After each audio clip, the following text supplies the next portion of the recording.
Hola a todos de Netamex Noticias, gracias por acompañarme con otra nota más. Espero y estén muy bien. Les mando un fuerte abrazo donde quiera que se encuentren, pues el presidente Andrés Manuel López Obrador va por la tremenda billetiza de estos órganos autónomos que no le sirven al pueblo de México, solo sirven para darse sus lujos. La secretaria de Gobernación, Luisa María Alcalde, mostró que aún existen alrededor de 2.560 servidores que ganan más que el presidente López Obrador, de los cuales el 92%, es decir, 2.377, trabajan en el Poder Judicial de la Federación. Luisa María Alcalde recordó que en el 2019 se logró la aprobación de la Ley Federal de Austeridad Republicana. Sin embargo, varias autoridades se han resistido a aplicar estos principios, escudándose en la división de poderes o en la autonomía constitucional, todo con el fin de no bajar sus onerosos salarios a costa del pueblo de México. A continuación con el Respecto. video. Este paquete son 3 iniciativas que tienen que ver con el tema de austeridad, el tope para salarios de funcionarios públicos y también con la eliminación de los supuestamente órganos autónomos. Lo primero tiene que ver con la austeridad republicana. La Constitución en realidad no contemplaba este concepto de austeridad cuando debería ser un principio rector para la correcta administración de los recursos públicos, de los recursos de todas y todos los mexicanos.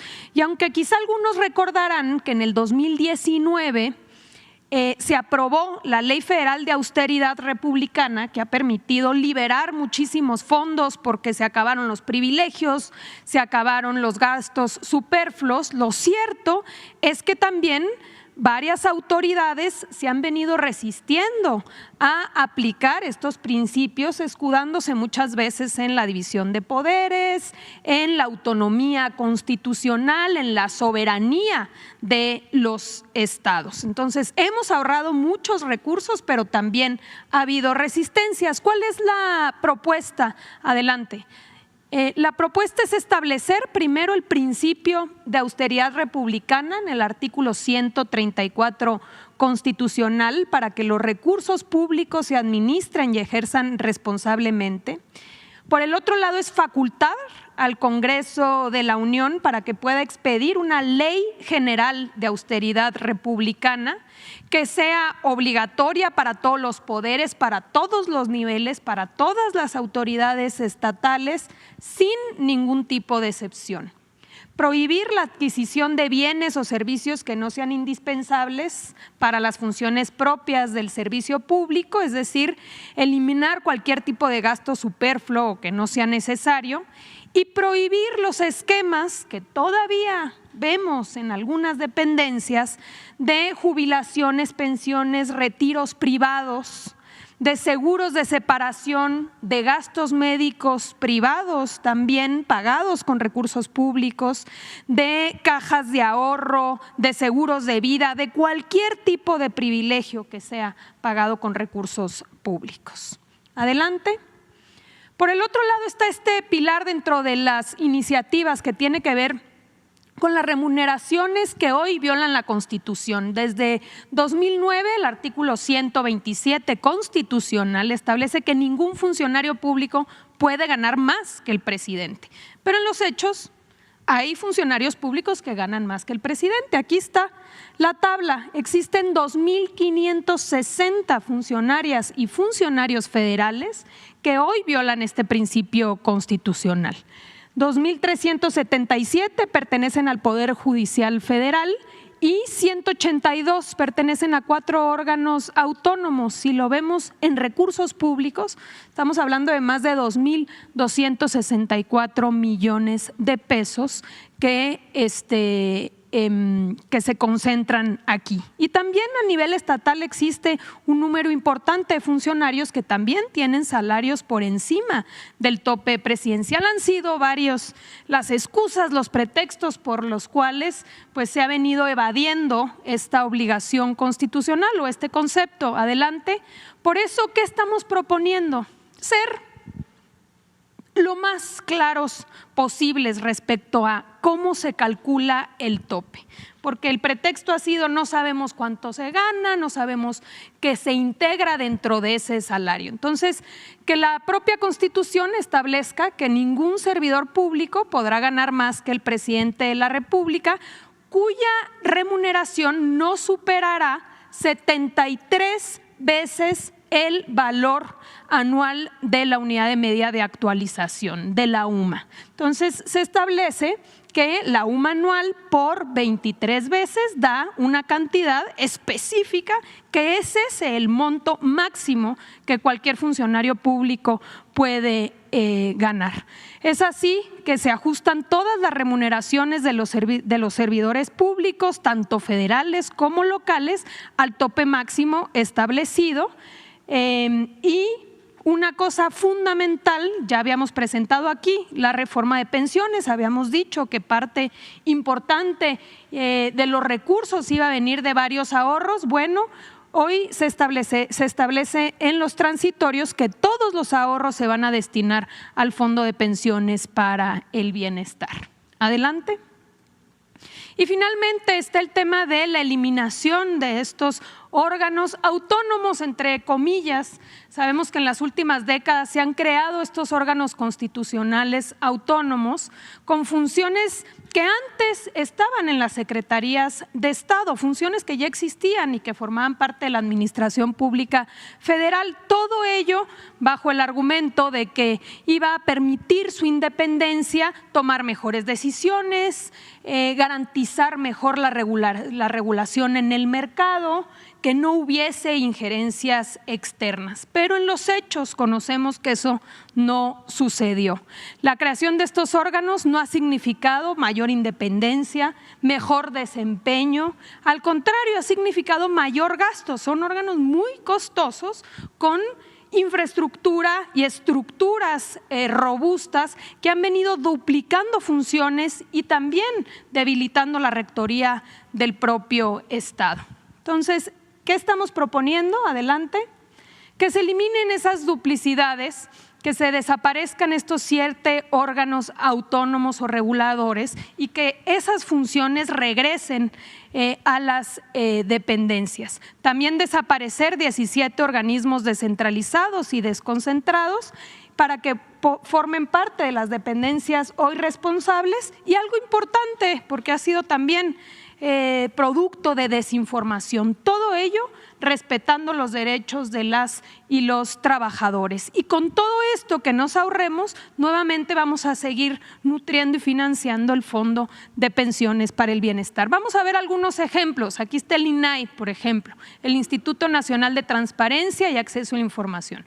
Se crea en 2002, primero era IFAI, luego se adquieren mayor atribuciones en el 14 como INAI, cuesta 1,097 millones de pesos. Pero en realidad sabemos que desde su creación pues no ha habido mayor transparencia. Y al contrario, tenemos casos emblemáticos sobre Odebrecht, pero también Pemex Gate, o incluso si recordamos quién fue la primera presidenta del INAI, antes incluso de acabar el cargo ya estaba en las listas plurinominales del entonces partido en el poder. Es decir, la independencia pues realmente quedaba bastante en duda porque eran los partidos políticos los que finalmente se acababan repartiendo los puestos. ¿Cuál es la idea? Hoy el INAI, cuando detecta un incumplimiento, no sanciona el INAI, le dice a Función Pública o a los organismos encargados que abran un proceso administrativo. O sea, en los hechos ya tanto las contralorías como Función Pública son los que sancionan a las autoridades que no cumplen con la transparencia.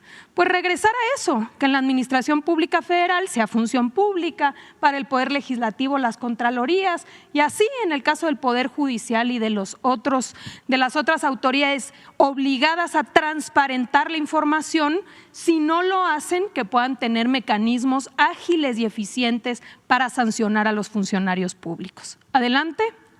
Está, por ejemplo, el caso de COFESE, que se crea en el 92, era parte de la Secretaría de Economía y después con las famosas reformas estructurales del entonces presidente Peña Nieto se vuelve un órgano autónomo.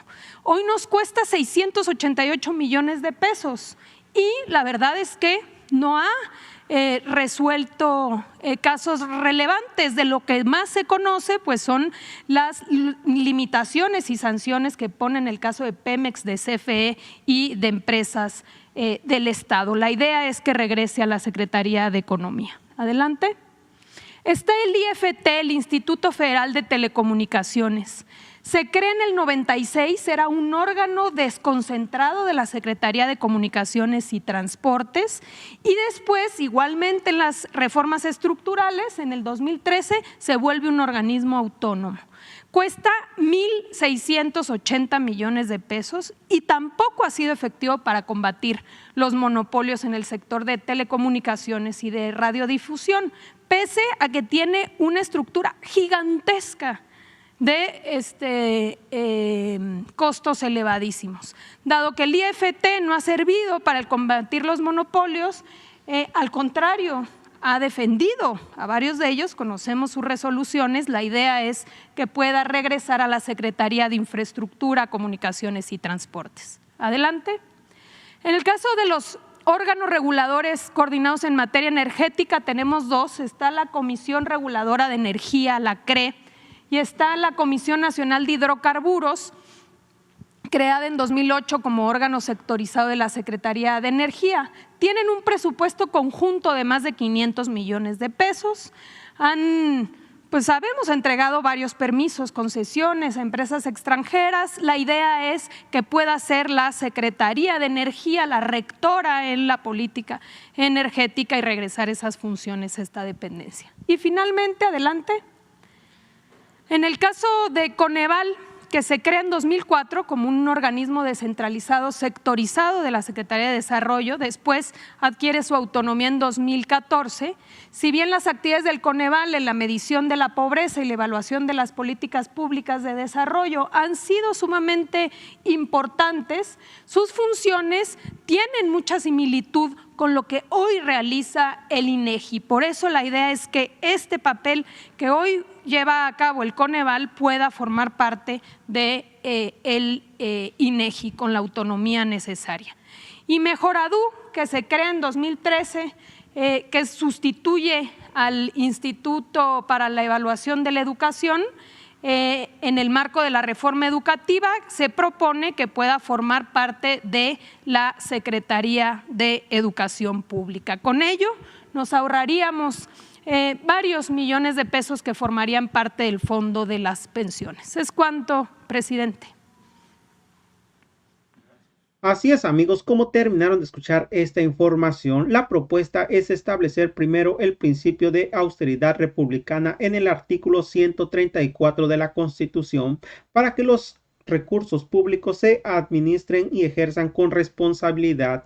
También Luisa María Alcalde mencionó que el excedente de estos inconstitucionales sueldos es de 2.265 millones de pesos, de los cuales 2.167 millones corresponden al Poder Judicial. Sin embargo, a nivel estatal hay un número interminado de funcionarios que violan la misma austeridad, su mayoría de los poderes judiciales estatales. Bueno, amigos, hasta aquí con la nota de hoy. Deja tu comentario, qué tal te pareció esta información y que tengas un excelente día.